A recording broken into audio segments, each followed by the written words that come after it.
Hello friends, இப்போ உங்களுக்கு என்னன்னா ஒரு கதை சொல்ல போகிறேன். குழந்தைங்களுக்கு பிடிக்கும். அதே மாதிரி யங்ஸ்டர் யார் வேணாலும் இந்த கதையை வந்து பார்க்கலாம். உங்களுக்கு ஒரு கதை சொல்ல போகிறேன்.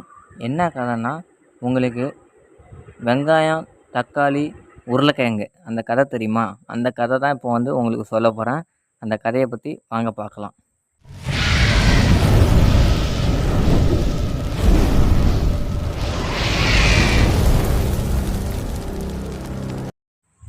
ஒரு ஊரில் 3 நண்பர்கள் இருக்கிறாங்கப்பா. அந்த நண்பர்கள் ரொம்ப நெருங்கிய நண்பர்கள்.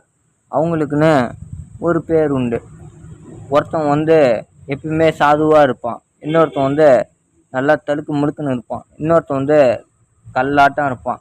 அவங்களுக்கு அந்த ஊரில் வந்து ஒரு நிக்நேம் வச்சாங்க. வெங்காயம், தக்காளி, உருளைக்கிழங்கு அப்படின்னு அவங்களுக்கு ஒரு பேர் வச்சாங்க. அவங்க வந்து ஒரு யோசனை பண்ணுறாங்க. அப்படி என்ன யோசனை பண்ணுறாங்கன்னா, வாங்க நம்ம 3 பேரும் கடலை போய் சுற்றி பார்க்கலாம் அப்படின்னு 3 பேரும் பிளான் போடுறாங்க. அதுபோல் கடலை போய் சுற்றி பார்க்க போகிறாங்க. அப்படி 3 பேரும் கடலில் இருந்து ஜாலியாக குளிச்சிட்டு இருக்காங்க. குளிச்சிட்டு இருக்கிறப்ப திடீர்னு வந்து உருளைக்கிழங்கு உள்ளே ஓடிவிட்டான்.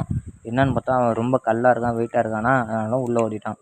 உள்ளே ஓடினோடனே வெங்காயமும் தக்காளியும் வெளியே வந்து அழுவுன்னு அழுவுது. அப்படி வெளியே வந்து அழுவுன்னு அழுகுறப்ப ரோட்டில் நடந்து போயிட்டு இருக்கிறப்ப வெங்காயமும் தக்காளியும் அழுவிட்டு இருக்கிறப்ப ஒரு ஸ்கூல் பஸ்ஸில் வந்து தக்காளி வந்து ஆக்சிடெண்ட் ஆகிடுச்சு. ஆக்சிடெண்ட் ஆகி தக்காளி வந்து பறந்து போய் செத்து போச்சு. செத்து போனதுன்னு வெங்காயம் வந்து அதை பார்த்துட்டு அழுவுன்னு அழுவுது. அழுவிட்டு மனசு கஷ்டமாகி வெங்காயம் போயிட்டு சோகமாக நடந்து போயிட்டு இருக்கு.